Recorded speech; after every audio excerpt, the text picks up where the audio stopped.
Good morning, everybody. Welcome to week 2 of the NFL season. This is the NFL Clutch Sunday Report. We are running with different people, hosts on here from different teams. We have Dom, who is a Lions fan.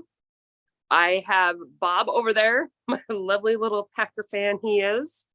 We have Chris as well, who is a Lions fan. We do have other hosts, unfortunately, that were not able to make it on today due to other personal things that they had going on way before this.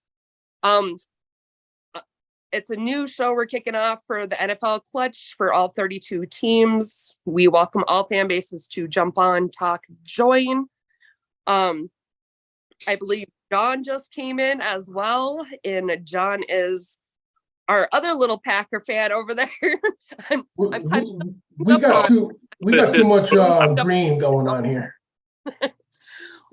All right, we'll kind of start from the top. How was everybody's Sunday? Kind of introduce yourself. Dom. Suck, Brock. Bears suck. Well, we'll get to the trash talk in a little suck bit. Too. Florida got lucky yesterday, Brooke, too. Okay, we're going to talk football first. We'll get to the trash talk later. All right, we'll kind of start from the top. Dom, go ahead, introduce yourself, what team you represent. I'm John, and I'm a Packer fan. Go, Pack, go. Bears suck. As always. Go Buccaneers today, Brooke. Let me take a page out of the book of Jim Caldwell and say, can we have a little decorum?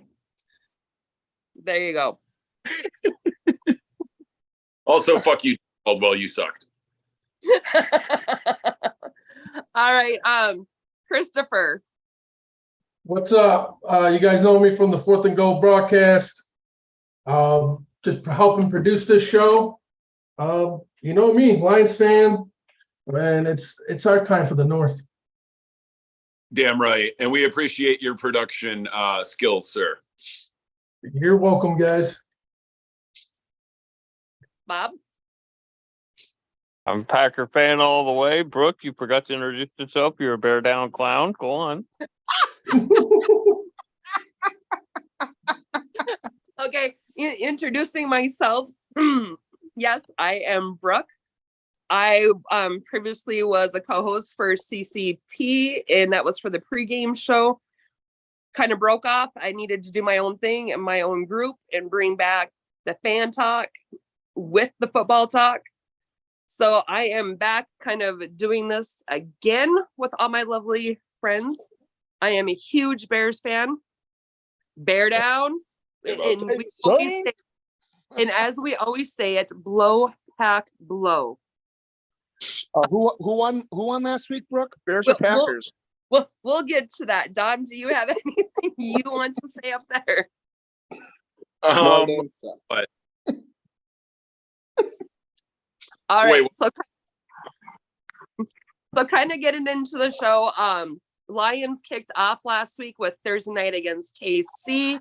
Dom and Chris, if you guys want to kind of hit some points, because that is your guys' team, even though I know you have the Seahawks jersey on today, you can kind of explain that.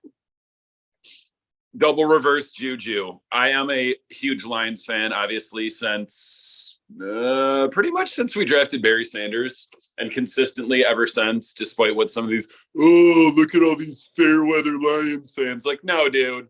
I was here for the 0-16 and all those 3-win seasons, and the couple times that we won 10, albeit never back-to-back, because we've never done that. Wearing a Seahawks jersey because I'm a huge Kenneth Walker fan. He is a Spartan. And I'm all He's a beast. He's a beast. I couldn't get him in any of my leagues, and I wanted to quit them all, but 2 of them were money leagues, so I can't do that. Oh, Michigan State, they got smoked yesterday. It's bad. It's real bad. It's very bad. Yeah. I mean, it's the last 3-4 years, other than the one Kenneth Walker season, it's been pretty bad. Yeah, State is not looking good. You know, U of M still going to run that Big Ten. So you guys U of M built a team to beat Ohio State and no one else. Hey, How do you finally beat Ohio State to win the Big Ten and then lose to a frog? A frog. Well, let's be honest. TCU, that school is a good school. I don't care what anybody says. They're a smaller school and they produce some LT teams, went there. man. He did. They wouldn't You have even know, been in the playoffs if anyone from the Pac-12 could have won the last week of the season.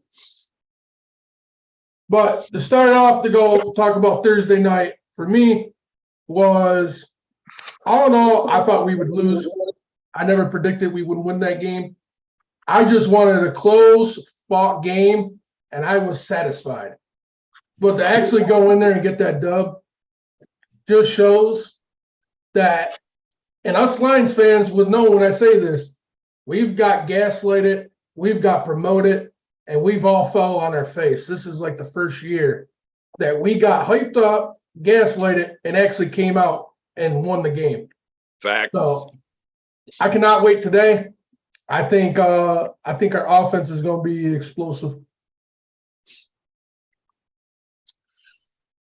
I would like you guys all to know that I had that game circled as a W as soon as I saw the schedule. And I'm not BSing at all. As soon as I saw the schedule, I said, oh, week 1, defending Super Bowl champs on the road. Of course we win that game. Of course we will. There was never a doubt in my mind. At no point from when I saw the schedule leading all the way up to the game. And at no point during the game, I was like, no, we're winning this.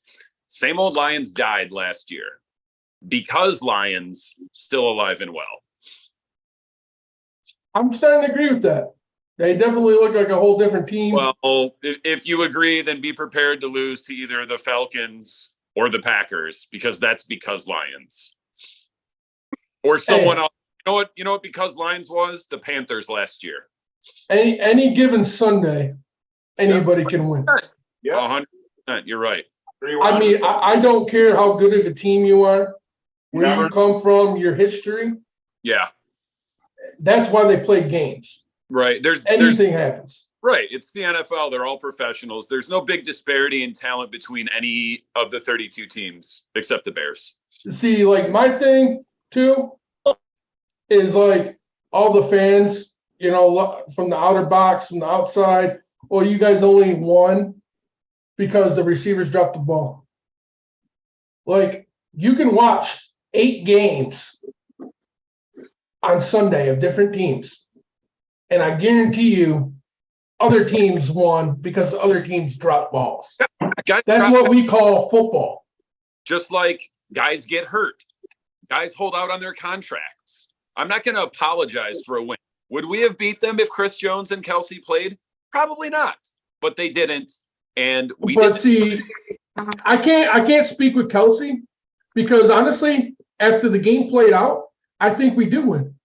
Because that tells me that Patrick Mahomes would have tried to force every ball to Kelsey.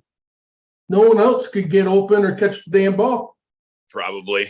Now we go Chris Jones would have been harder to win, of course. But if you look at that defense of KC did not play shitty at all. Not in any 4 quarters, that defense collapsed. They didn't. And give us the win. And so our offense, you could throw that out the window. Nor did I expect it to be. Exactly. I don't get me wrong. When I first heard Jones wasn't playing in the game, I was like, all right, our running backs could easily hit 100 yards. That's what I thought. Did that happen? Fuck no. It did not happen. Between them, they got 100, didn't they? Well, between them, but you didn't have that one, you know what I mean? Not one of them blew up and got over 100 themselves, you know what I mean? I thought it could have been a high scoring. I thought we could have had a couple rushing TDs with Jones missing. And it wasn't, and we had to work for every point that we scored that game. So to me, it's like you can make the argument all day that Jones wasn't in the game or Kelsey, but how the game played out, KC could have won that game just as much as us. Right. I favored a low scoring match. But guess what? Raise your hand if your quarterback is 2-0 against the best quarterback I've ever seen. That is true. And Goff has thrown 0 picks against Mahomes, where Mahomes has thrown 4. I'm not gonna lie, that was the best part because they said that Patrick Mahomes never threw a pick in opening week and he's never lost. and they kept hyping that up. And then when that pick six happened, I was like, they can never fucking speak of that again. Right. We're But also going back a few years. We're one of 2 or 3 teams ever to hold Patrick Mahomes without a touchdown pass. We didn't win that game, but it's a nice little factoid. Yeah, it is. All right, guys. So who wants to go next? Are we talking Packers? Or are we talking Bears next? No Bakhtiari today. He's out today. That's what I heard. Again, out? Always fucking hurt, man. Get rid of that fucking piece of shit. Who's out? wow, tell us. Bakhtiari. Oh. Well, Jones is out too, ain't he? Yep, and so is Watson. Watson's out again. Yep. damn. And I guess I better go and do some fantasy lineup altering. I was kind of counting on Christian Watson this week. Glad I said something, man. I'm not gonna lie. I got Atlanta winning this game. We'll see. Was Jones questionable? I had to move one of my running backs, and I'm pretty sure I thought it was Jones. He was questionable with the. Wait, hasn't Jones out practiced all too? week. Yeah, Yeah. I think was it hamstring growing or ankle? Hamstring. That's what I thought it was. I was gonna say because I had to go and move him. You know, he had a hell of a game against Chicago last week. 2 TDs.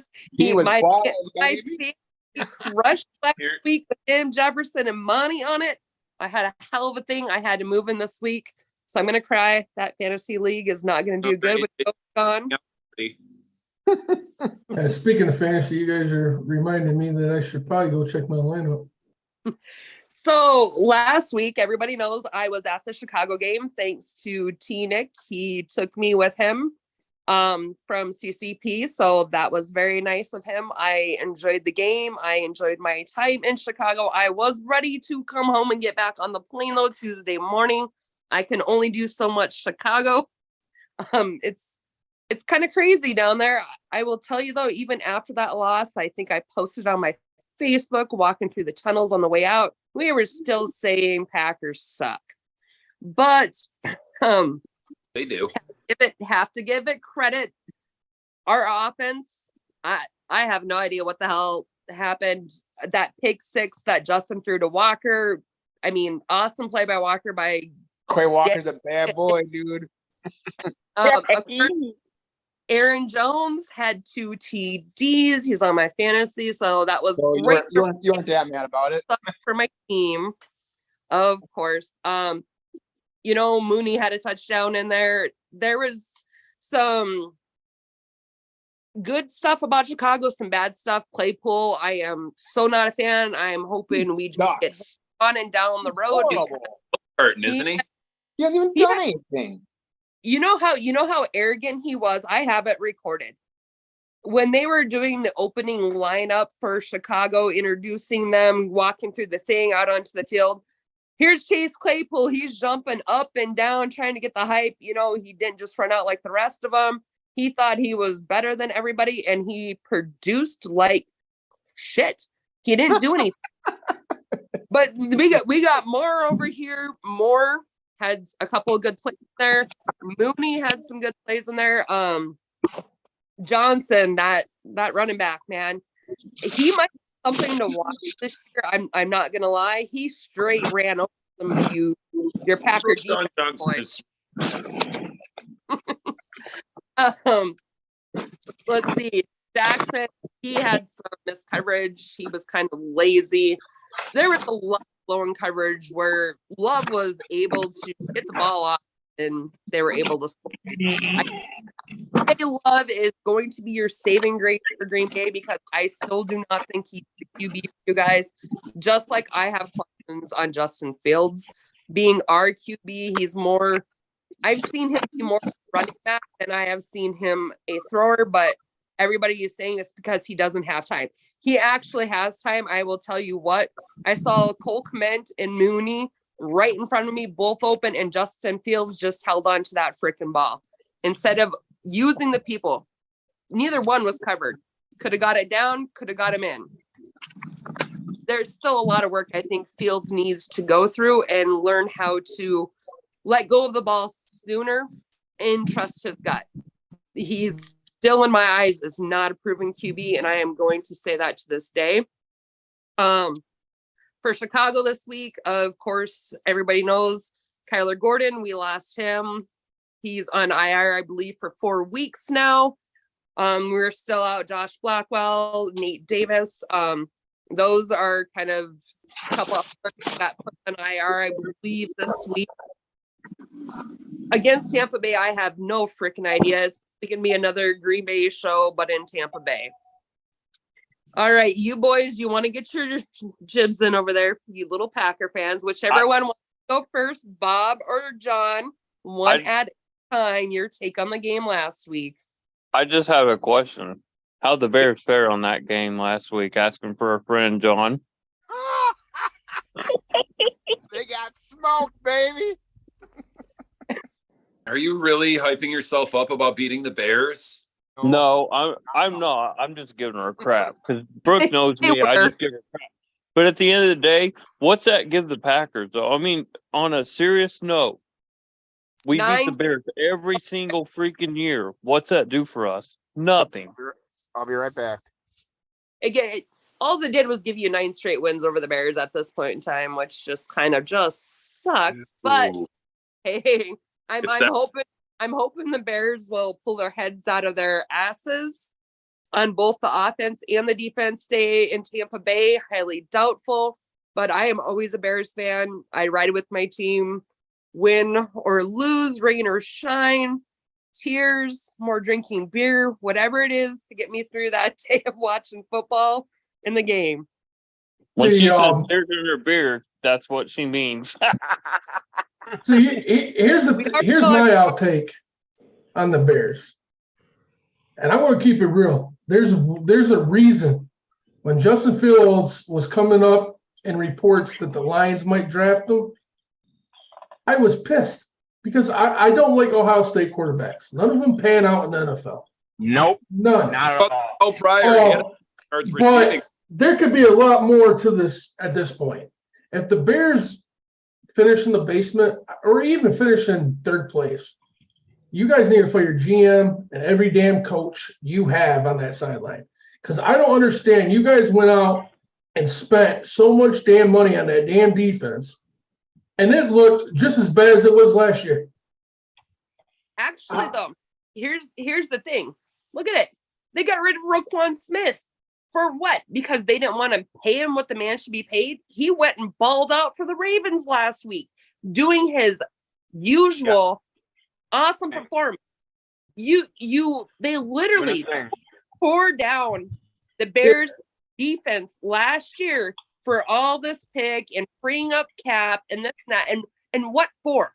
You tore down a good defense to give us a shitty defense that is not producing. Well, But they had no choice though, because they didn't have the money Logan Smith was going to want to stay in Chicago. So to lose him to free agency would have cost you guys way more. Yeah. But Chris, did you see how much money the Bears had this year to spend on free agency? They could have Smith, and they could have let go some of the other ones that they did, and they still would have been fine. Well, I agree. I agree with that. I'm not saying it was totally smart by letting that one walk instead of somebody else. But I got the point where they seen it. And I feel like behind closed doors, I feel like Smith might have actually made comments for it to go down like that. Because I think Smith really wants to win. I was going to say, would you want to be a Bear? No. Honestly, I mean, to me, see, it's hard for me. If I'm not from Chicago, hell no. See, now a lot of people ask me, like, would you play for the Lions? And I told people I would play. I don't care if we sucked. I would play my whole career in Detroit just because it's my home state. You know what I mean? I would be, but that's a lot different. You know what I mean? So on that standpoint, playing outside of my home state, and if I was in the NFL, no, hell no, I would not stay with a team that keeps going nowhere. And to me, I just think it's this GM. He's made some good moves, but then he makes moves and it just don't pan out. To me, the coaches they hire, it just hasn't panned out. And it's like, Well- something is not working out here, and it's got to be. He's not even a good. He's not even a good GM in Chicago. I I think don't that think so. I think that Fields will be gone before the GM and maybe the head coach. And I said this as soon as Chicago drafted Justin Fields. He got drafted into a very bad situation. I was low-key rooting for him his rookie year because I was afraid we were going to take CJ Stroud the next year. And I wanted there to be something on paper that says, okay, an Ohio State quarterback can do something.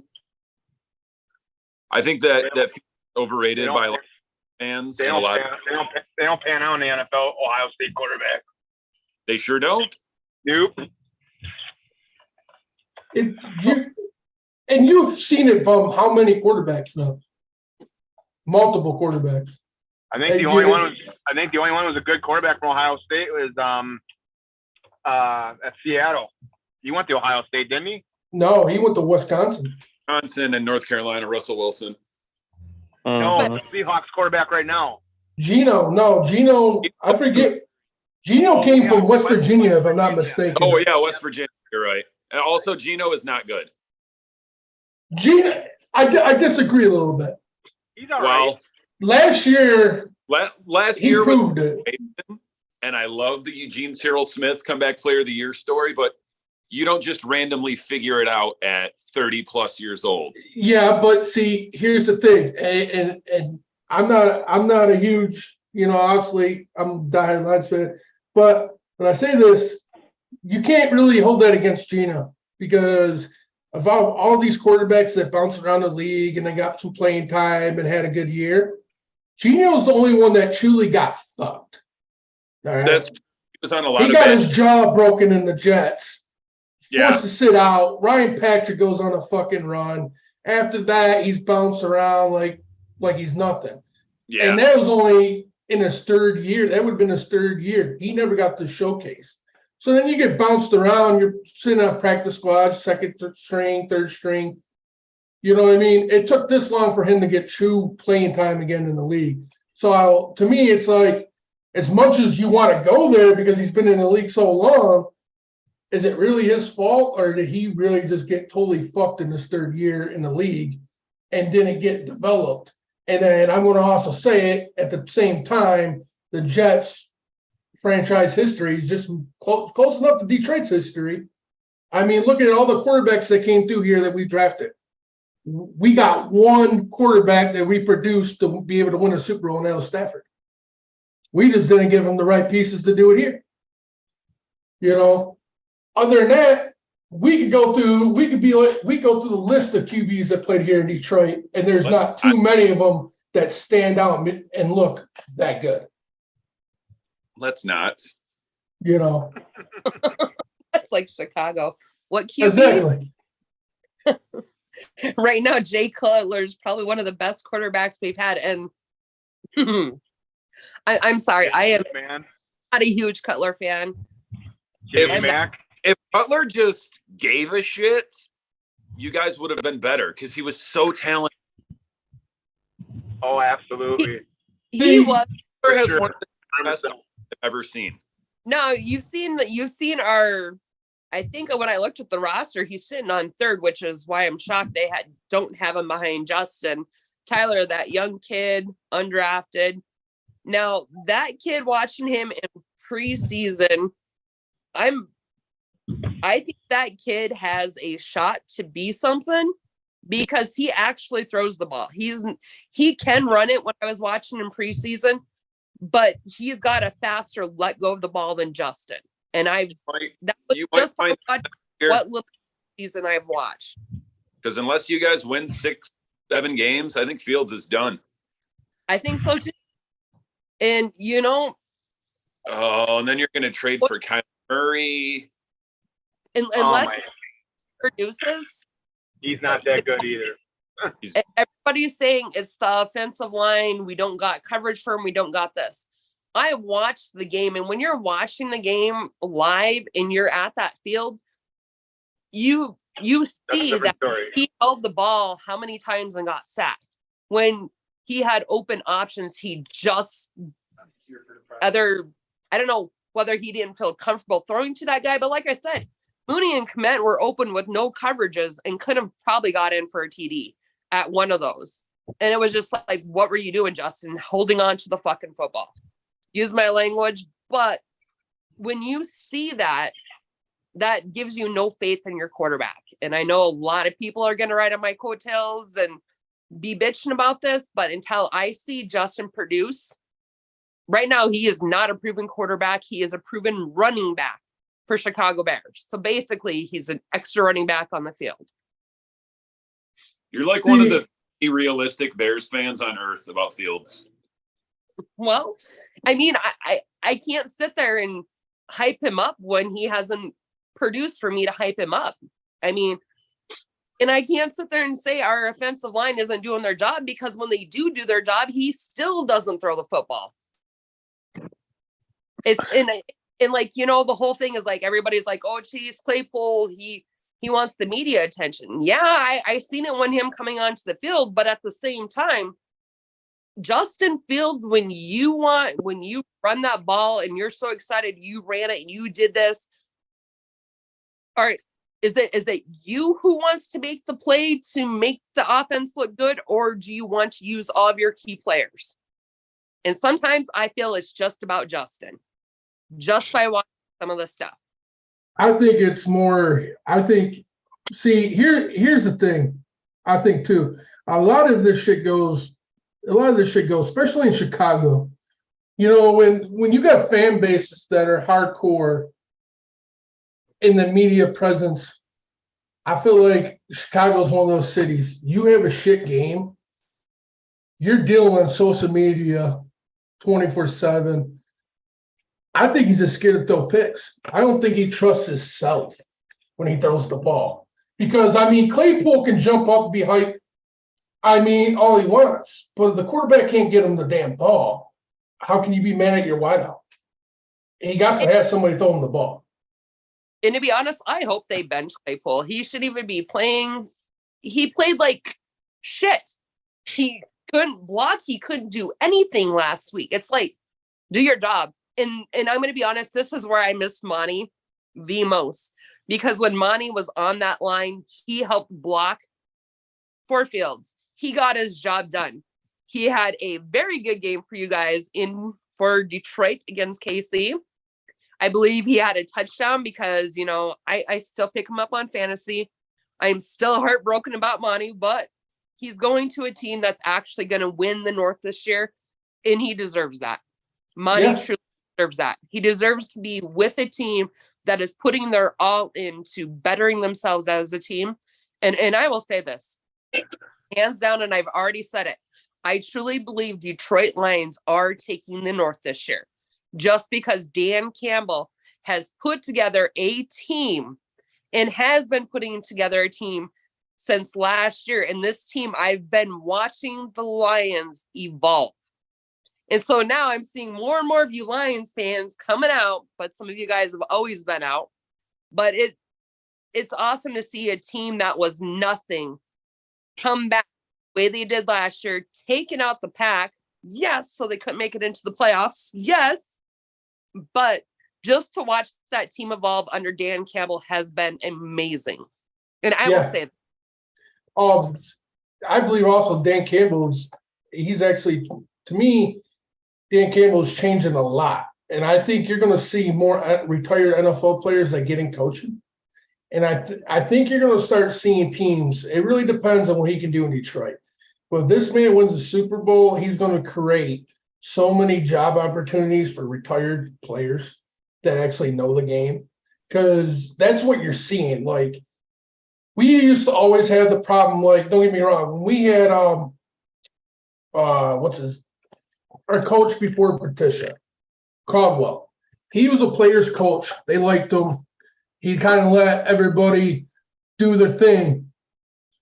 But as soon as they hired a coach that was making it All right, where guys, I gotta go pack.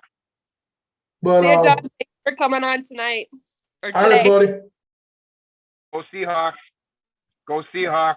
Hey, I Hey, have go better news for your Buccaneers. Seahawks. I'm going to say go, Later, man. They still go Bucks. there. But what I'm saying is, like when we had Caldwell, don't get me wrong, Caldwell gave us some solid years, but he was a player's coach. We lost so many close games that we had leads in at halftime, and he wasn't hard enough on the players. And you've seen what we did. We hired Petitia. Petitia comes here, and Petitia's not a shit coach. To knowledge, is he a asshole person, an asshole coach for He sure? is a coach. He's an asshole when he comes to coaching. But see, to me, I don't see a problem with it because when I played high school, my team, 2 years I played before I moved to Tennessee, we were 7-2, 8-1. Our coaches were fucking the hardest shit on us. We were fucking 16 years old. You know what I mean? So them type of coaches never bothered me because I knew what they wanted out, they expected out of us and what they wanted out of us. You know what I mean? But you see how fast that playoff team went with Petitia came to town. They went right back to the dumpster fire. You know, Bill Belichick's coaching tree is non-existent. It's a broken twig. well, see, it's a lot of it is because, so you know why it's a broken twig? Because proximity to greatness does not equal greatness. Well, that also is everybody, all of his coaches leave and they try to coach like they taught him to coach. They taught how he's taught everybody to coach and run his team. But that shit only runs in New England because New England got all those damn Super Bowls on the damn wall. So when players go there, they know how strict it is. Like, look at Ocho Cinco when he talks about when he went to New England. Right, It was a whole different scenery. He went from a team where he could celebrate, dance, to you got strict fucking guidelines and you better follow. You know, but like he said, it works there because when you walk through you see all the Super Bowls, you see all the success. So that all goes out the window. Now, you know what I mean? So it took this point where now you got Campbell, and Campbell's doing the same thing as Petitia and Belichick. He's still hard on the team. The only thing different is he goes by it a different way. And the players respect it because they know this dude physically has done everything he's asking them to do. So that's where they're relating. So I feel like if the Lions do, per se, get a Super Bowl with Dan Campbell, I feel like Dan Campbell could shake the whole coaching tree up for the future. And a lot of these good players that retire and want to become coaches are going to get legitimate chances to become head coaches because the rest of the teams are paying attention to see how these players respond to somebody who's actually played the game. You know, Campbell is a great motivator. I don't think he'll ever be a great X's and O's guys, but the players have bought in, and he loves every one of those players from 1 to 53. Like, he cares about those dudes like they're his family. They bought in, and he did the impossible last year. He got those guys believing that they are no longer the Detroit Lions. and the crazy thing. Would you say, Brooke? I said, and they're doing good. He's Yeah. done an amazing job by turning that around. I mean, the crazy thing is stuck out for me was the fact that when he got nominated to be a head coach, he had other teams looking at him, but he didn't give a fuck. He came right here and he trains like, no, I want this fucking job. And you know, and that goes back to when he actually played here. Right. He played on the old 16 team. Yep. He played on the year before when we were actually good and almost made the playoffs. You know, that was the craziest thing. The year before we started 6-0, and then we had injuries late in the half.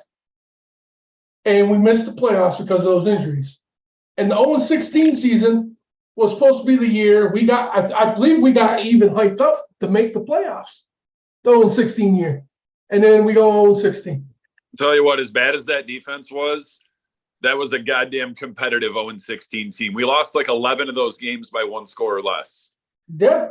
And it's been like that my whole life. Like, yeah, we get blown out here and there, but most of the games, they're close. I mean, it is the NFL. that's when somebody asked me, like on our fourth goal broadcast, I brought it up to my co-host David. I said, if you ask me, I was honest, our offense did not play a top tier game by any means. Our defense, they played top tier all night. But when they asked me, how do you think overall the game? I said, that's the best fucking game the Detroit Lions have ever played in their franchise history. And you know why I say that is because 99% before Thursday night, we lose that game. Yeah. We could never win those tight contest games, them ugly games. We would always find a way to shoot ourselves in the foot to seal the deal for the other team. And that's the difference between, and I've been saying this for years, the difference between good teams and not good teams. Good teams find ways to win close games. It's the NFL. Yeah. This shit. Most are one-score games. Exactly. And then with how they keep changing the rules every damn year, it's just more competitive. I mean, think about it. If quarterbacks could still get hit as hard as they could get hit a few years ago before they did this, you can't fall in the quarterback shit. You would think you would see Justin Fields trying to still be a running back as a quarterback position? Right. We're towards the era of touch football. And these calls, these unsportsmanlike conduct calls, these men can't even now start to celebrate a little bit after a sack, like before, where you used to see some of them crawl on the field. They'd sit there and run the quarterback, and I've seen some of them, where they crawl or they do their thing or this or that, or you can't even hardly trash talk a player on the field anymore without getting unsportsmanlike conduct. It's like, are you turning the NFL into a pussy show? I'm sorry. In addition to not for long, NFL also stands for no fun league. Yeah. I mean, did you guys catch that Colorado game by chance last night? Which one? Yeah, I was up till 2:30 in the morning. Same here. Dion last night, his game went to 2 a.m. and they went to double overtime. The Colorado one. I didn't see that one. No. It was good. I watched Notre Dame win. But there was a play in the game that Sanders' son threw a long pass to the one wideout, and the dude hit the guy, dirty hit, actually sent the kid to the hospital.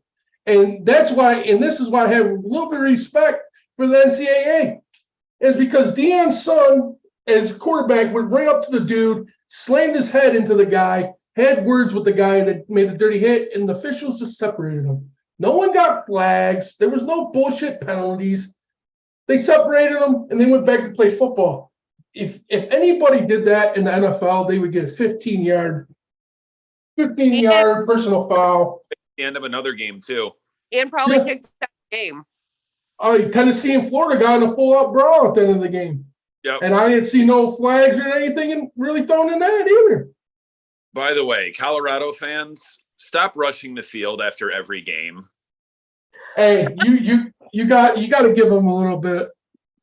They did just go through a whole year, not only one game last year. But let's be honest, TCU was a shell of what they were last year. They got rewarded on last season's accomplishments. They lost their quarterback, their running back, their number one wideout. They probably shouldn't have even been ranked. They are no longer ranked. You beat Nebraska. That would impress me in 1995.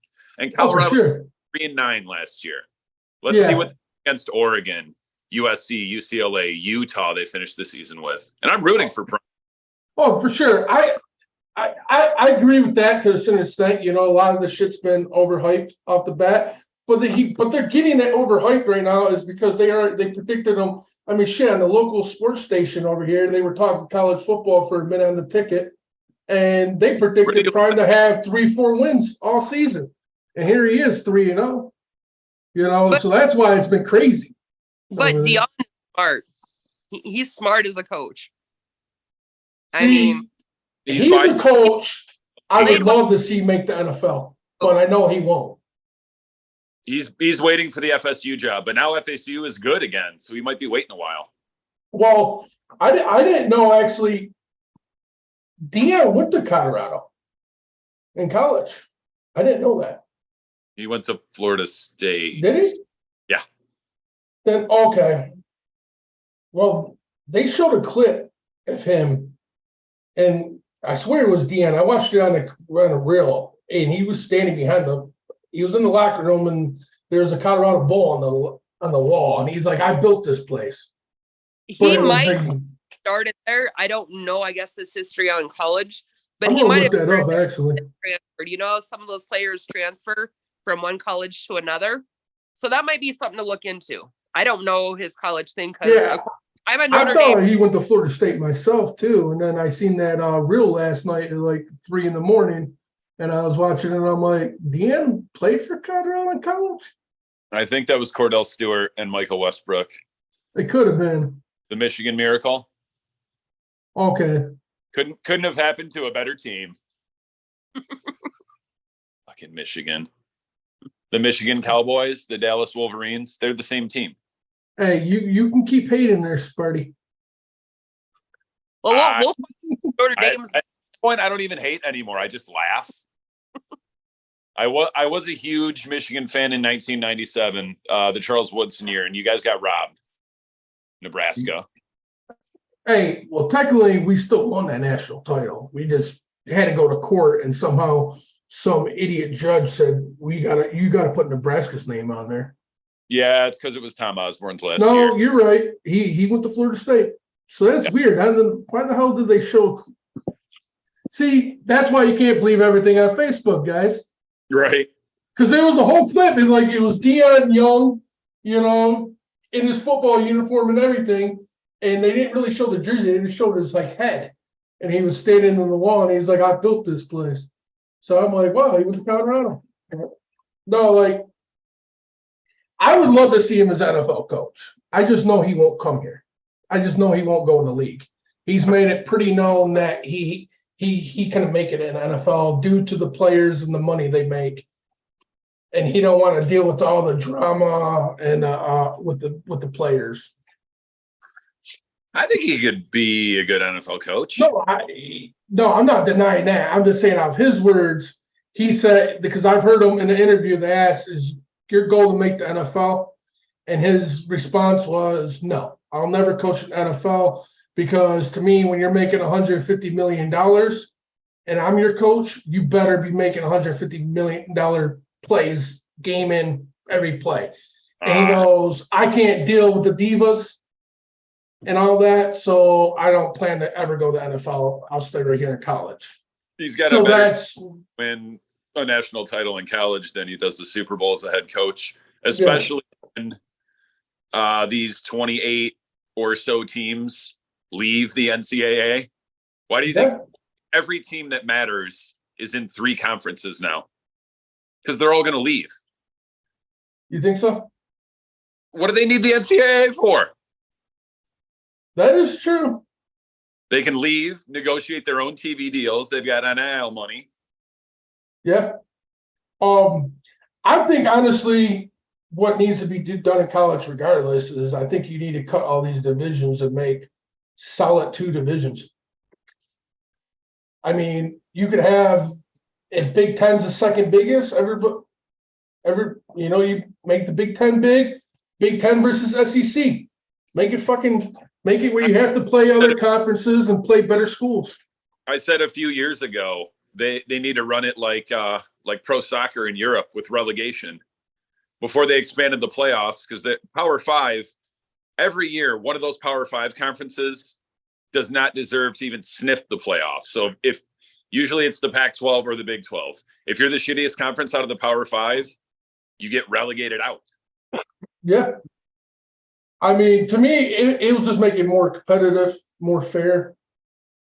Because right now it seems like, even as a Michigan fan, like right now, Michigan's pretty much guaranteed a playoff spot, unless they fall off the face of the earth between now and the end of the season.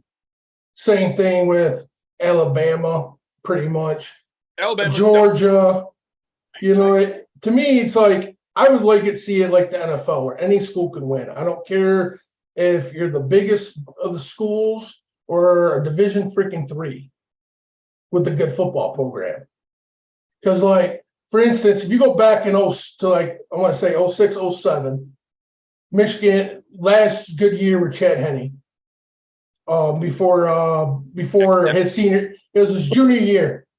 We went into the game undefeated against Ohio State. And Ohio State was our only loss that year. We did not get to go to the national title because we lost to Ohio State, but they had 2 losses, or no, they only had 1 loss to a lower school. So they got to go that year. And then I think it was against Alabama, if I'm not mistaken. And you had Hawaii ranked in the top 5, and they were 12-0. They didn't lose 1 game, and they didn't even get an option to even get chose for the national title because of how small school they were. And I'm like, how does this work? 12 playoff teams is way too many. 4 is not enough. 6 would be perfect. Yeah. You give buys to the top 2 teams because they're almost always universally agreed upon, and then that also gets rid of these first round blowouts because the top 2 teams aren't playing. And then, then that's the power 4 that I spoke of, and either 2 mid majors or the 2 next best teams. And if you can't get into the top 6, you shouldn't be there anyways. Totally agree with that. All right, guys, we are getting down to like the last 10 minutes because I know Christopher, who is awesomely producing the show for us and will continue. He is so 4th and Goal is going to be what the NFL Clutch show on Sunday is going to be on. But before we check out on here, what are your guys' predictions today on the Lions and the Seahawks? Because I do know you 2 are fans, so we'll kind of get your prediction on that before we kind of cut off, and we will pick up some of these topics again next Sunday. My prediction, I expect Seattle to show up. Now, I could see this being maybe a blowout even for the Lions. And only why I say this because I know they're down both of their starting tackles. So I don't know if their backups are going to be able to hold up against Hutcherson, Houston, and the core brothers that we put in there. So it really depends on that. Or this could be another close game. Seattle comes always to play. And it seems like when they do play Detroit, it's always tough games, very close.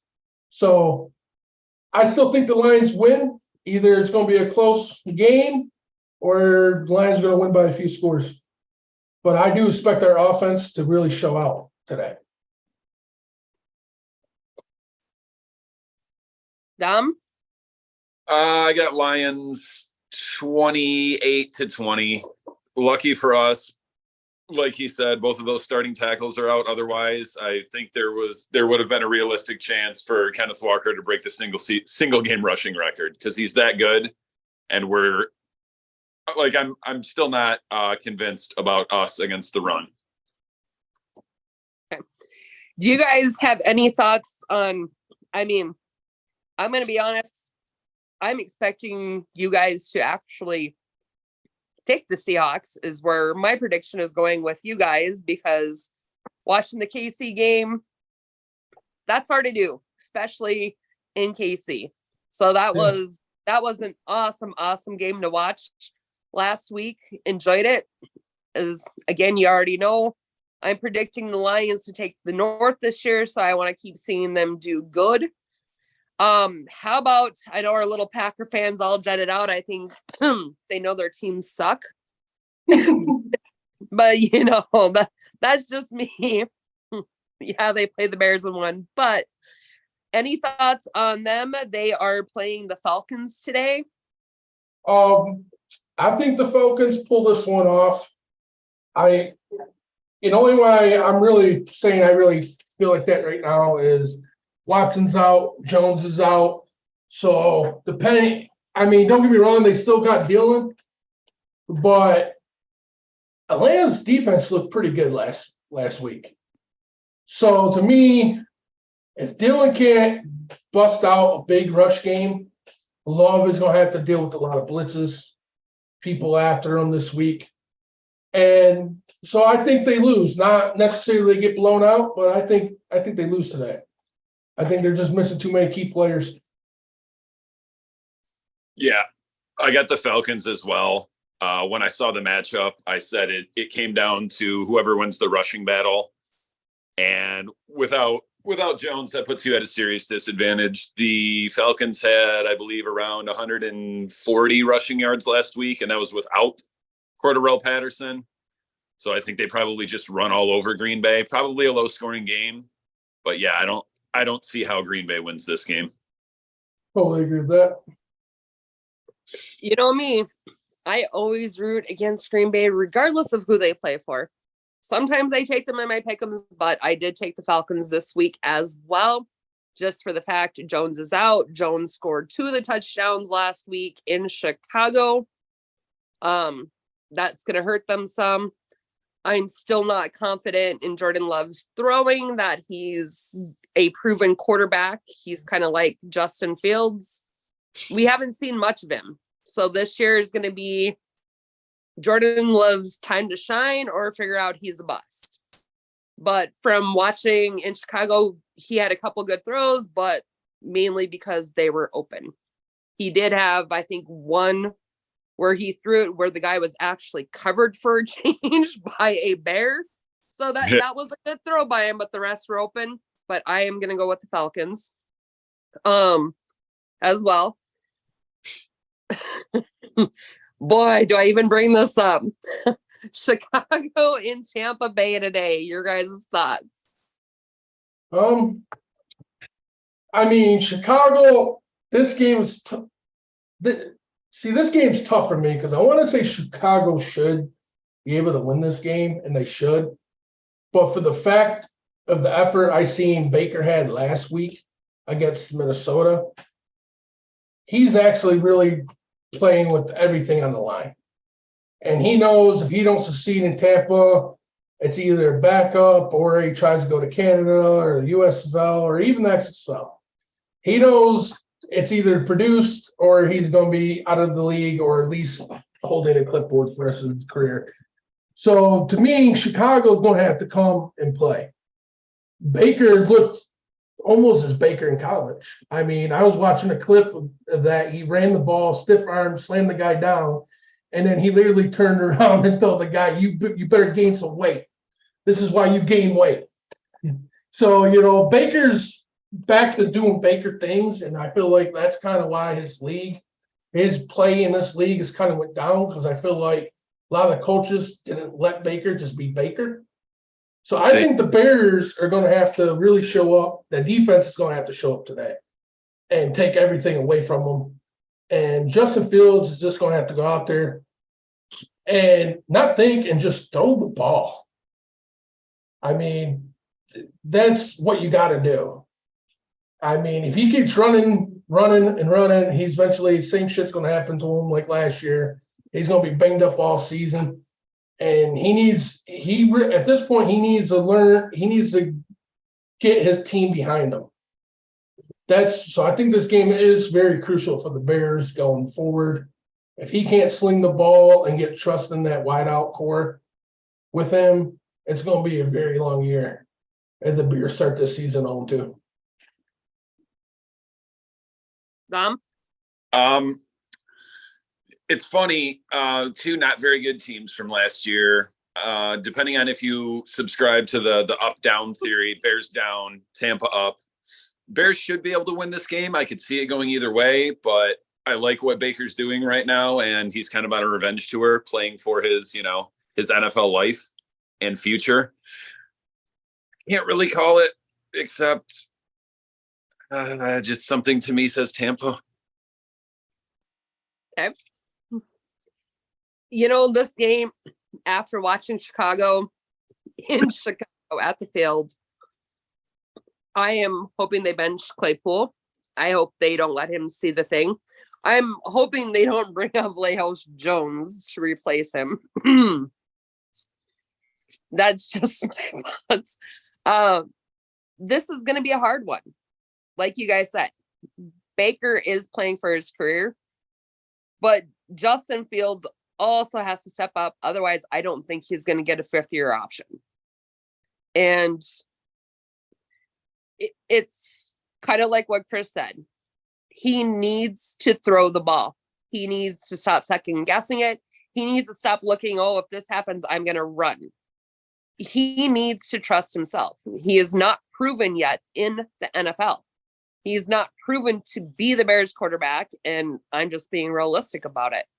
This game was hard for me to judge. I seriously think with the effort that the Bears did last week, seeing them at home, opener on alumni week to top it off, they played that crappy.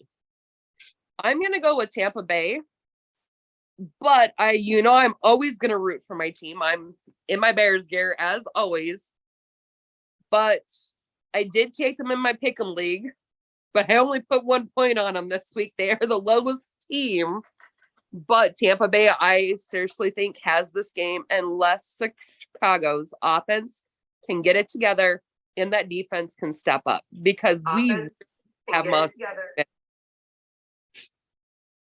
So that's kind of where I'm sitting right now, I guess. Yeah. We got 2 for Tampa, 1 for Chicago. We really can't go over the Vikings game because they played that Thursday night. None of our Vikings hosts are on today. We will have a couple Vikings hosts on next week. They kind of every other week with their work schedule. They're hiding after those 5 Excuses. fumbles. They're hiding. Yeah, Thursday night, I'm going to be honest. My football watching skills this week completely sucked. I got to watch last Thursday's game with the Lions. Of course, I got on a plane early Saturday morning, flew into Chicago. I did get to watch the Bears game. Really didn't watch anything else because I was at Soldier Field on Sunday, so I didn't watch any other game. And then I did get to watch Monday night where Aaron Rodgers stubbed his big toe and hurt his vagina again. But we kind of already knew that one was going to happen. And so I watched that game. And, gonna tell you, that kid, he can ball out. So I'm kind of glad Aaron got hurt because Miller deserves that job. Or Wilson, yeah. I gotta get them all straight here. But you do know Aaron Rodgers is coming back, and he's going to play for the Jets again. But really? He's not going to retire after this? No, he's already came out. He's already came out and said that he's coming back for sure. It's 110% sure. At the rest of the season and a whole off season, then he's going to be like, "Oh, rehab was so hard. I don't know if my."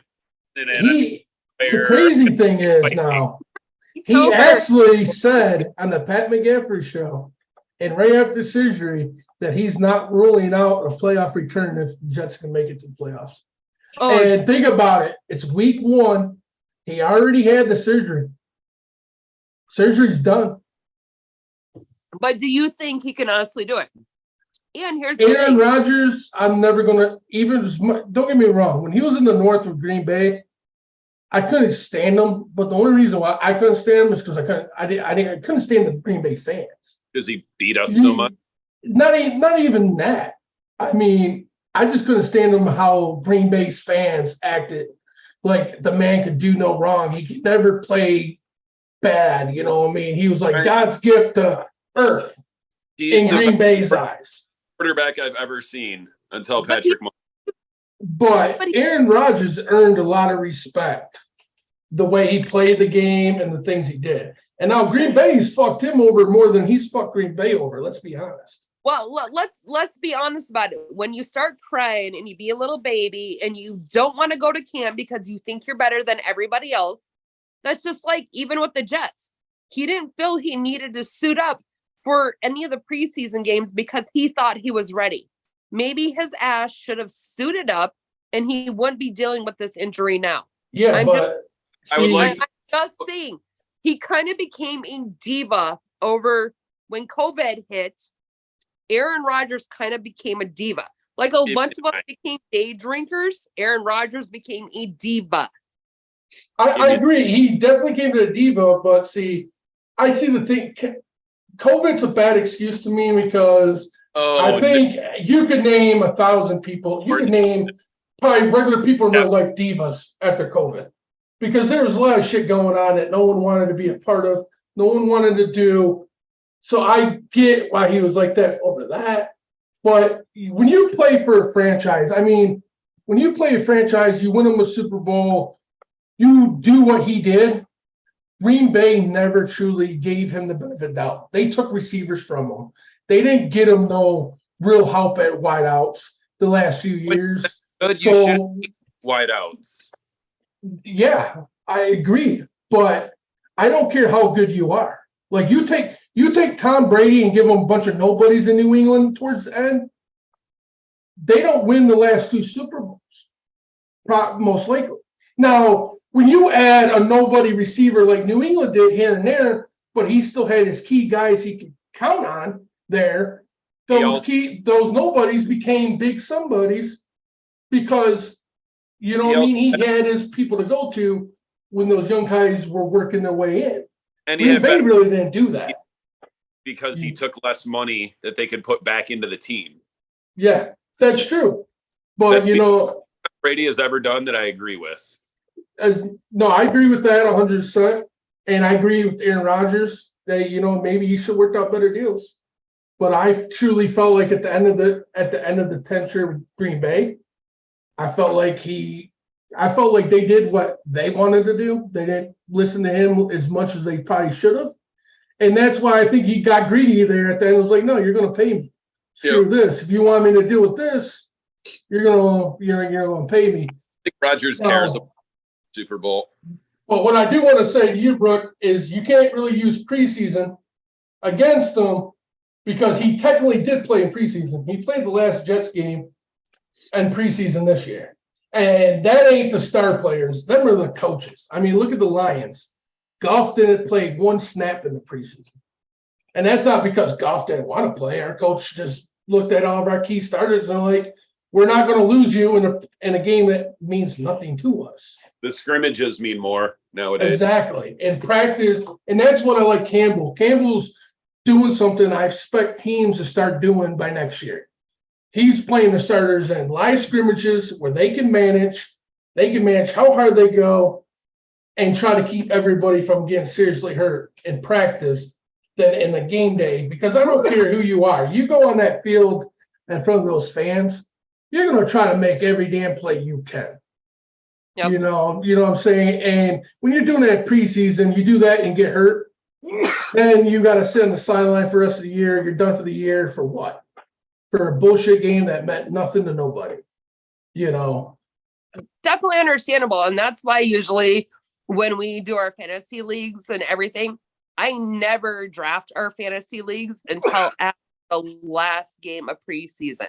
Because we never know who's going to get hurt, who's going to get in trouble, who's going to do what not. Exactly. But I know you got to get going because yes, I do. You got to watch a football game. I appreciate everything. No problem. That you have done for us. So 4th and Goal will be producing the NFL Clutch Sunday report going forward. We do have women that are going to come on as well and talk. I have about 4 of them lined up to put with the men. So right now, like I said, this was kind of something when I came back from Chicago, started working on Wednesday. Sorry, we didn't have more hosts on today. Everybody is very knowledgeable of their teams. Everybody's great fans. I have a Baltimore Raven fan. She will be coming on to rep her team. Have a couple Eagles fans. We are missing some of our Vikings fans this week. They will be on next week. We have Dom, Chris, who are Lions fans. And of course, those Packer fans, I don't know about them because, their football knowledge today wasn't very good on the show. So we'll have to talk to them about that and tell them to step up their game. But thank you, everybody, for tuning into the NFL Clutch Sunday Report with our crew, and you will meet us as we go. We hope to see you next Sunday. We'll kick off about 10 a.m. to 10:30 in the morning and get you out of here by game time. All right, sounds good. We'll see you guys next week. Yes. See you next week, guys. Thank you. Nice talking with you guys. Yep. No problem. Bye.